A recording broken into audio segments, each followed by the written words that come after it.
आजादी और उसके अमृत महोत्सव के संदर्भ में गुजरात से अधिक उपयुक्त कोई और स्थान नहीं है।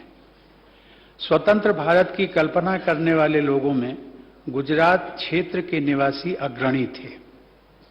19वीं सदी के अंतिम दशकों में भारतीयों के अधिकारों के लिए दादा भाई नौरोजी और फिरोज शाह मेहता जैसी विभूतियों ने आवाज उठाई थी। उस संघर्ष को गुजरात के लोगों द्वारा निरंतर मजबूत बनाया गया और अंततः वो लड़ाई महात्मा गांधी जैसे युग प्रवर्तक के मार्गदर्शन में भारत की स्वतंत्रता के रूप में फलीभूत हुई। महात्मा गांधी ने न सिर्फ भारत के स्वतंत्रता संग्राम को विलक्षण नेतृत्व प्रदान किया, अपितु संपूर्ण विश्व को एक नई राह, एक नूतन सोच और एक नवीन दर्शन का उद्बोध कराया। आज जब भी विश्व में किसी भी प्रकार की हिंसा होती है, तब बापू के मूल मंत्र अहिंसा के महत्व का एहसास किया जाता है। देवियों और सज्जनों, गुजरात का इतिहास अद्वितीय रहा है। महात्मा गांधी और सरदार पटेल की इस भूमि को सत्याग्रह की धरती भी कहा जा सकता है। सत्याग्रह अर्थात सत्य का आग्रह, यह मंत्र विश्व भर में साम्राज्यवाद के विरुद्ध एक अमोघ अस्त्र के रूप में स्थापित हुआ। बारडोली सत्याग्रह, नमक आंदोलन और दांडी मार्च ने हमारे स्वतंत्रता संग्राम को नया स्वरूप तो दिया ही, साथ ही विद्रोह की अभिव्यक्ति और जन आंदोलन के संचालन को भी एक नया आयाम दिया। बारडोली सत्याग्रह से सरदार वल्लभ भाई पटेल के रूप में एक महान जननायक का भी उदय हुआ। देवियों और सज्जनों, लौह पुरुष सरदार पटेल ने आजाद भारत को उसका एकीकृत स्वरूप प्रदान किया और प्रशासन की आधारशिला को मजबूत बनाया। नर्मदा नदी के तट पर स्थित 182 मीटर ऊंची सरदार पटेल की प्रतिमा, जिसे हम सब लोग स्टैच्यू ऑफ यूनिटी कहते हैं, विश्व की सबसे ऊंची प्रतिमा है।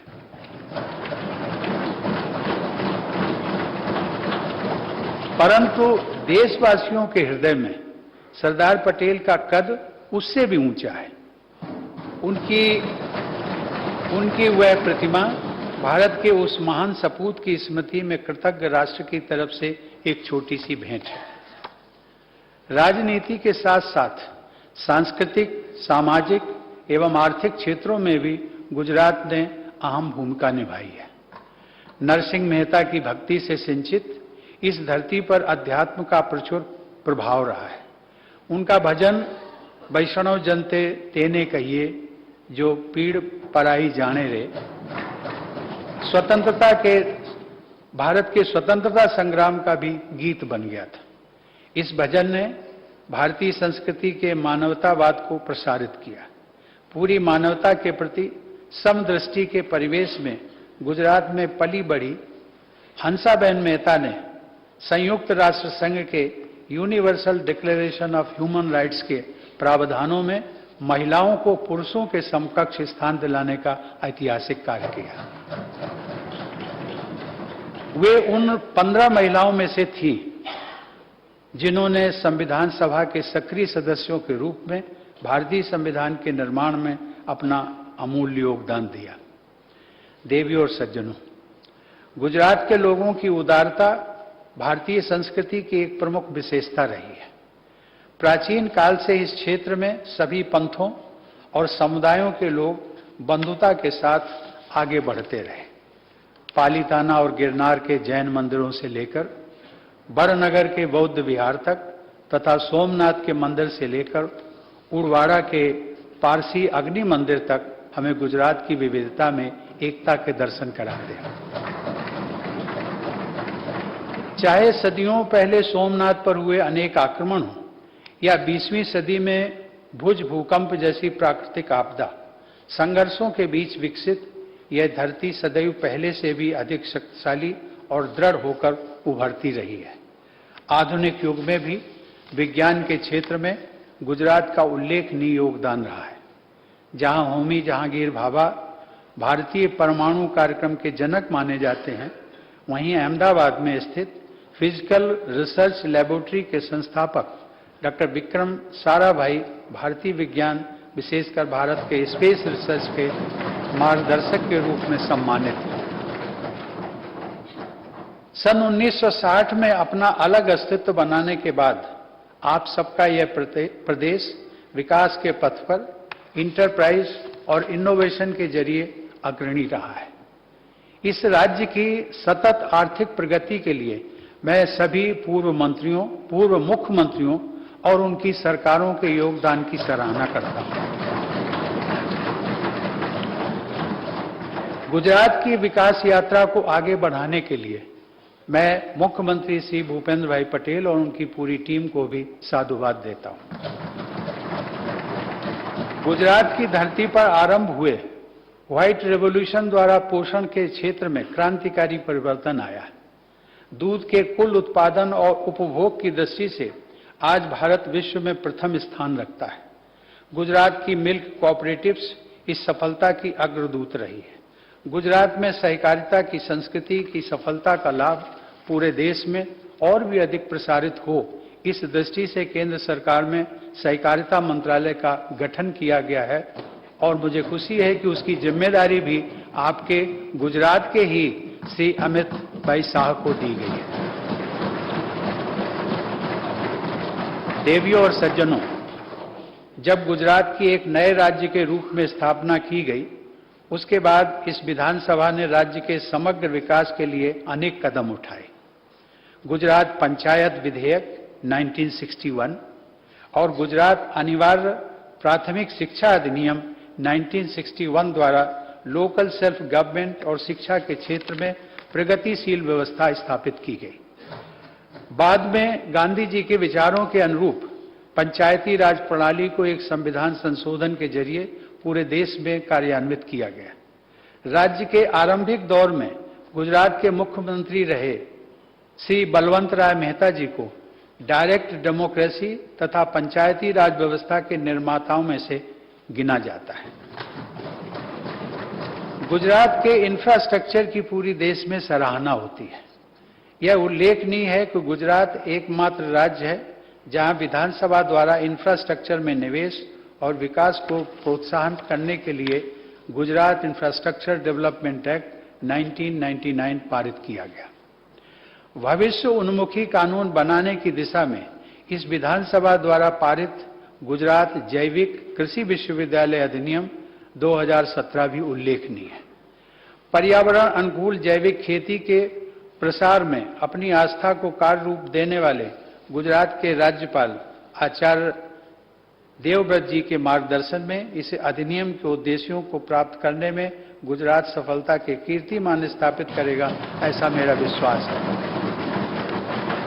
गुजरात की बहुआयामी प्रगति के लिए अनेक प्रभावी अधिनियमों को पारित करने के लिए गुजरात की विधानसभा के वर्तमान और भूतपूर्व सभी सदस्य सराहना के हकदार हैं। आज मैं विधानसभा अध्यक्ष डॉक्टर नीमाबेन आचार्य तथा सभी विधायकों को विशेष बधाई देता हूं। डॉक्टर नीमाबेन आचार्य की नियुक्ति से इस राज्य को पहली महिला स्पीकर प्राप्त हुई है। इस उपलब्धि के लिए भी मेरी आप सभी को हार्दिक शुभकामनाएं। देवियों और सज्जनों, लगभग 1.5 वर्ष पूर्व 25 नवंबर 2020 को मुझे केवड़िया में सभी राज्यों की विधानसभाओं तथा विधान परिषदों के पीठासीन अधिकारियों की all India presiding officers conference के उद्घाटन का अवसर मिला था।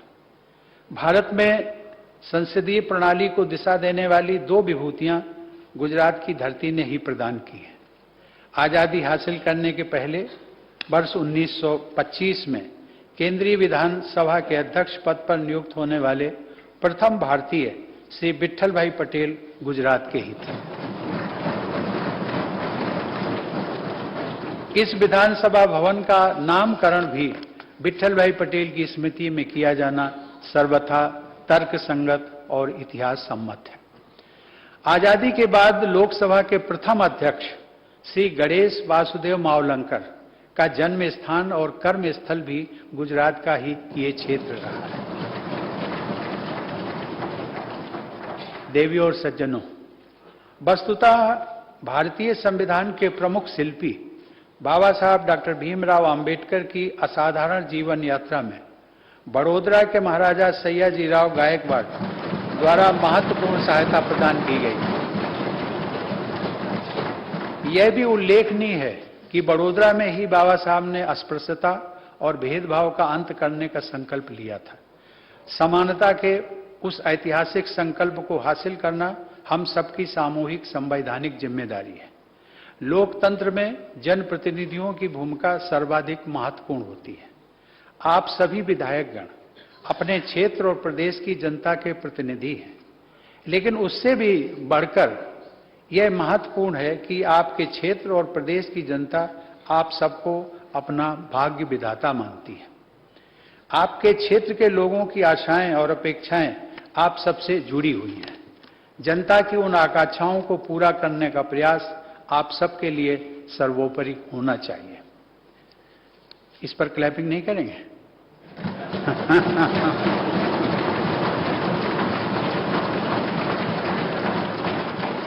धन्यवाद।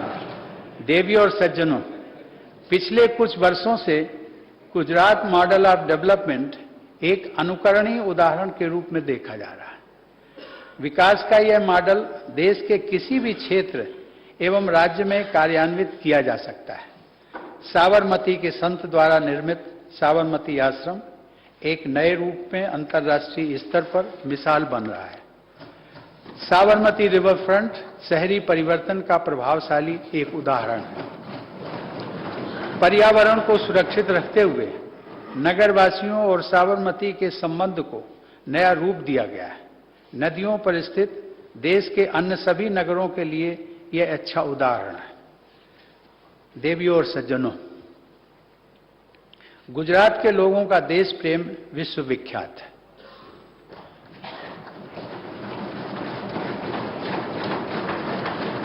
गुजराती समुदाय के लोग संपूर्ण विश्व में रहते हैं, परंतु अपनी मातृभूमि भारत से हमेशा जुड़े रहते हैं। इस संदर्भ में श्री उमाशंकर जोशी ने गुजरात के लोगों की राष्ट्रीयता की भावना को बड़े ही सहज शब्दों में व्यक्त किया। उनकी कुछ पंक्तियों को मैं गुजराती भाषा में पढ़ने का प्रयास कर रहा हूं।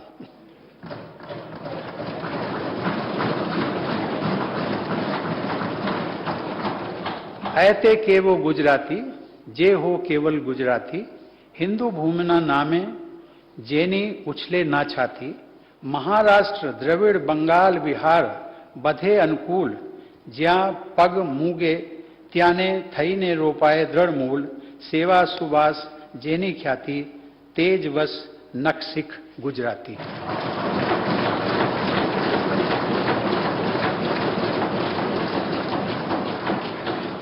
देवियों और सज्जनों, गुजरात से मेरा संबंध बहुत पुराना है।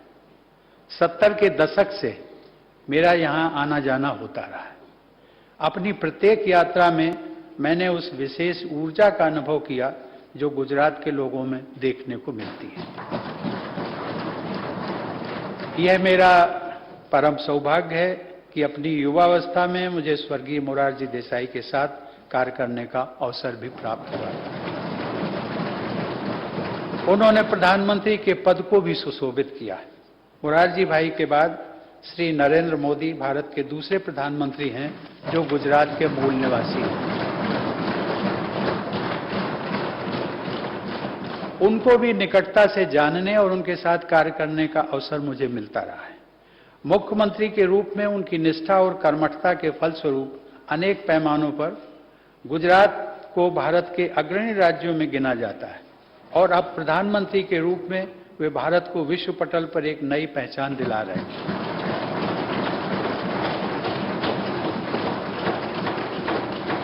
संयोग से 2 बार भारत के कार्यवाहक प्रधानमंत्री की भूमिका निभाने वाले स्वर्गीय गुलजारी लाल नंदा जी की कर्मभूमि भी गुजरात ही थी।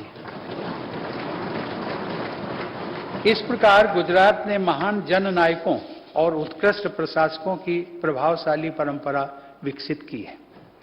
जैसा कि मैंने अपने संबोधन के आरंभ में कहा था कि लोकतंत्र के इस मंदिर में आयोजित ये समारोह आजादी के अमृत महोत्सव के साथ साथ मनाया जा रहा है। यह हम सबका कर्तव्य है कि स्वतंत्रता सेनानियों को याद करते हुए देश के उज्जवल भविष्य के लिए सार्थक कदम उठाए जाएं, ताकि सन 2047 में जब हमारे देशवासी स्वतंत्रता की शताब्दी मना रहे होंगे, तब उस समय की पीढ़ी को अपने देश पर गर्व का अनुभव हो। मैं आशा करता हूं कि भारत सरकार, सभी राज्य सरकारें और देश के सभी नागरिक स्वतंत्र भारत के शताब्दी वर्ष को स्वर्णिम बनाने के उद्देश्य से मिलजुल कर विकास पथ पर निरंतर आगे बढ़ते रहेंगे। जय जय गरवी गुजरात। धन्यवाद। जय हिंद।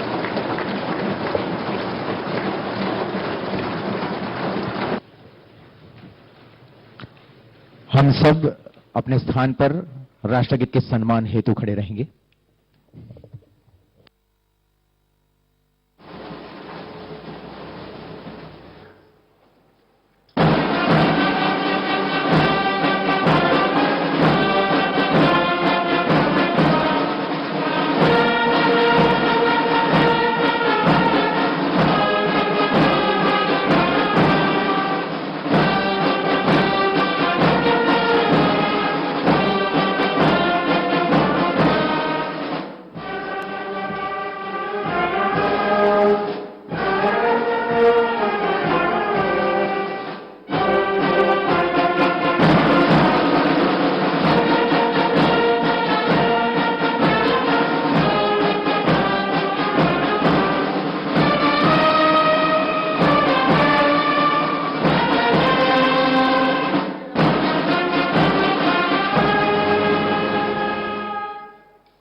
चलिए नीमा बहन। जी सर।